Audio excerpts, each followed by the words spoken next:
Hello friends, YouTube channel Hindi story में आपका स्वागत है। और आज मैं आप लोगों को इस वीडियो में करवा चौथ का एक कथा सुनाने वाली हूँ।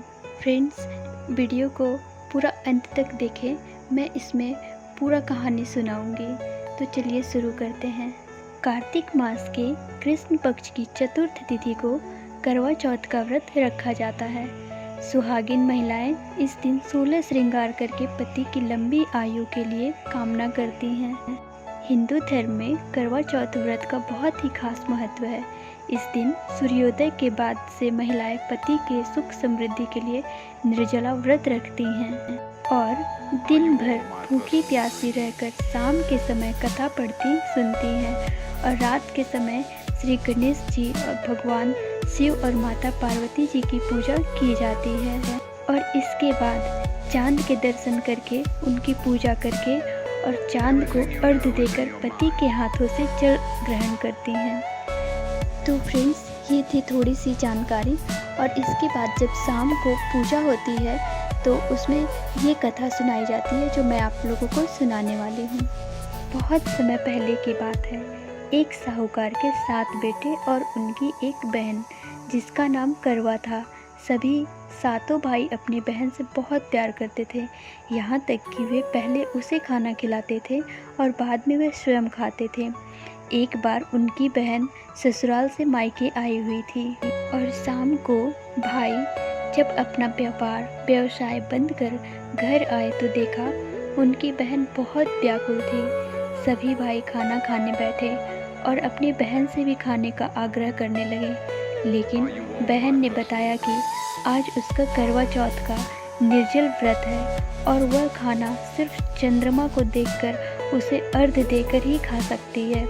क्योंकि चंद्रमा अभी तक नहीं निकला था, इसलिए वह भूख से और प्यास से व्याकुल हो उठी थी। सबसे छोटे भाई को अपनी बहन की हालत देखी नहीं जाती है और वह दूर पीपल के पेड़ पर एक दीपक जलाकर जलने की ओट में रख देता है।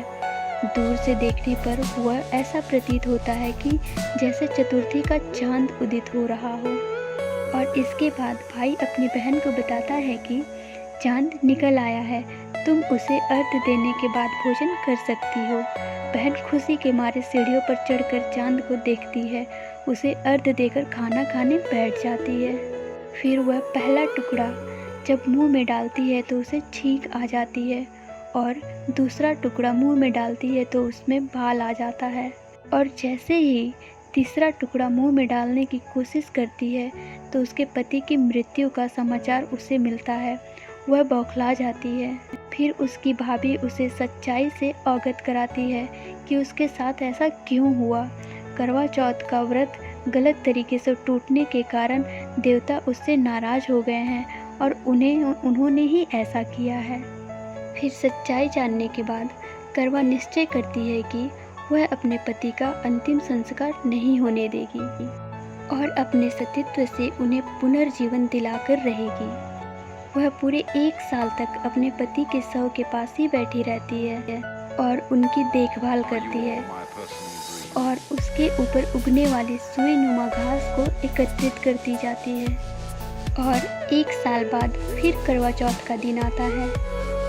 उसकी सभी भाभियाँ करवा चौथ का व्रत रखती हैं। जब भाभियाँ उससे आशीर्वाद लेने आती हैं तो वह प्रत्येक भाभी से यम सुई ले लो, पीर सुई दे दो, मुझे भी अपनी जैसी सुहागिन बना दो, ऐसा आग्रह करती है।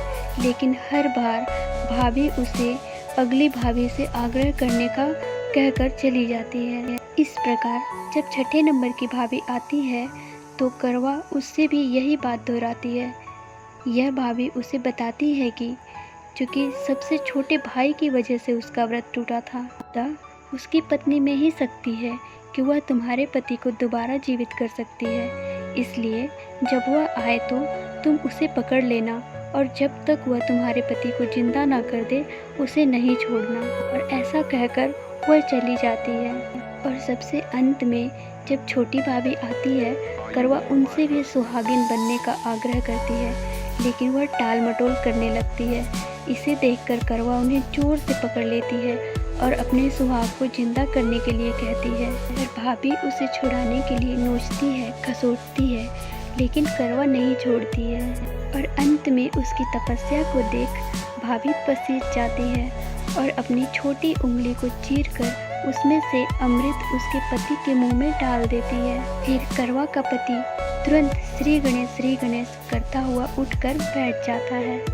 इस प्रकार प्रभु की कृपा से उसकी छोटी भाभी के माध्यम से करवा को अपना सुहाग वापस मिल जाता है। तो फ्रेंड्स, ये थी करवा माता की कथा।